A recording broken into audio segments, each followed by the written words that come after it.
يا الله يا كريم يا عظيم يا غفور يا شكور يا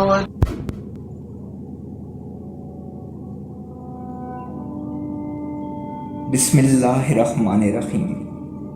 السلام علیکم ورحمۃ اللہ وبرکاتہ۔ اگلے سال پھر حج کا مہینہ آیا تو دل میں پھر محبوب کو دیکھنے کی آرزو پیدا ہوئی۔ ساتھ ہی دل میں خیال آیا کہ گزشتہ سال تو کعبے نے میرا استقبال کیا تھا، لیکن اس بار میں خود اس کا استقبال کروں گی۔ چنانچہ ایام حج میں آپ نے کروٹ کے بل کعبے کی سمت لڑکنا شروع کر دیا اور پورے 7 سال کے عرصے میں عرفات میں پہنچ گئی۔ ابھی عرفات میں داخل ہوئی ہی تھی کہ ندا آئی، رابعہ اس طلب میں کیا رکھا ہے؟ تو نے ہمیں بصرہ میں ہی کہہ دیا ہوتا، ہم وہیں تجھے اپنی تجلی سے نواز سکتے تھے۔ آپ نے عرض کیا، اے خداوند تعالی، مجھ میں تیری تجلیوں کا بار اٹھانے کی طاقت اور سکت کہاں ہے؟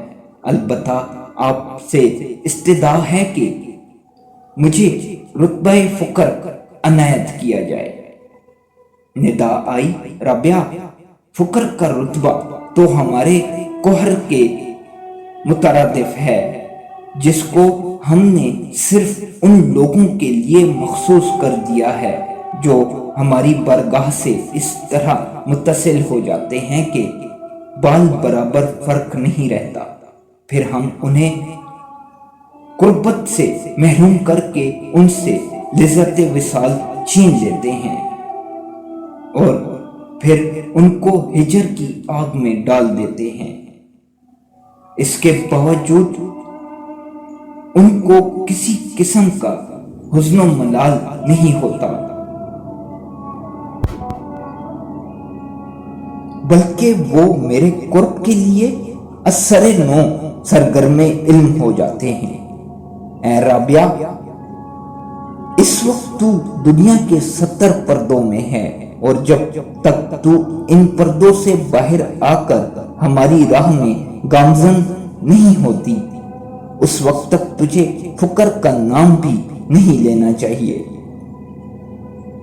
پھر ارشاد ہوا، نگاہ اٹھا اور سامنے دیکھ۔ حضرت رابعہ بصری رحمت اللہ علیہ نے نگاہ اٹھا کر دیکھا تو لہو کا ایک بحر بے کراں ہوا میں معلق نظر آیا۔ لگتا تھا کہ اس بحر بے کراں کی ایک لہر عرش معلا تک اور دوسری پاتال تک پہنچی ہوئی ہے۔ آپ یہ دیکھ کر لرز گئی تو ندا آئی، یہ ہمارے ان عشاق کی چشم خون چکاں کا دریا ہے جو ہماری طلب میں چلے اور چند قدم چل کر پاشکستہ ہو کر رہ گئے اور خون کے آنسو رونے لگے۔ حضرت رابعہ بصری رحمت اللہ علیہ نے عرض کیا، کیا میں ان خوش نصیبوں کی ایک جھلک دیکھ سکتی ہوں؟ ان کی کسی صف کا مظاہرہ دیکھ سکتی ہوں؟ جس وقت حضرت رابعہ بصری رحمت اللہ علیہ برگاہ خداوندی میں یہ عرض گزار رہی تھی تو شیخ فرید الدین عطار رحمت اللہ علیہ کے بقول انہیں نسوانی معذوری لاحق ہو گئی۔ تب ندا آئی، رابعہ دیکھا، تو نے 7 سال لڑکتے ہوئے ہم تک پہنچنے کی کوشش کی، مگر جب تو منزل کے قریب تھی تو ایک حقیر سی علت نے تیرا راستہ روک دیا۔ بشریت کی بھی ایک حد مقرر ہے اور کوئی یہ حد عبور نہیں کر سکتا۔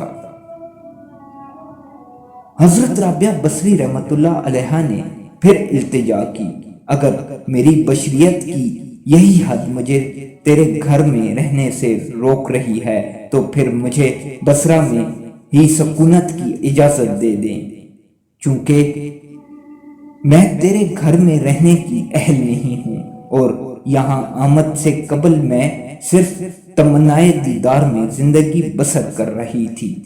اب میں تیری یاد اور تیرے ذکر کو ہی تیرا جمال اور تیرا دیدار سمجھوں گی۔ یہ عرض کر کے حضرت رابعہ بصری رحمت اللہ علیہ بصرہ واپس آ گئیں۔ جب تک زندہ رہیں دن رات عبادت و ریاضت میں ہمدن مشغول و مصروف رہیں۔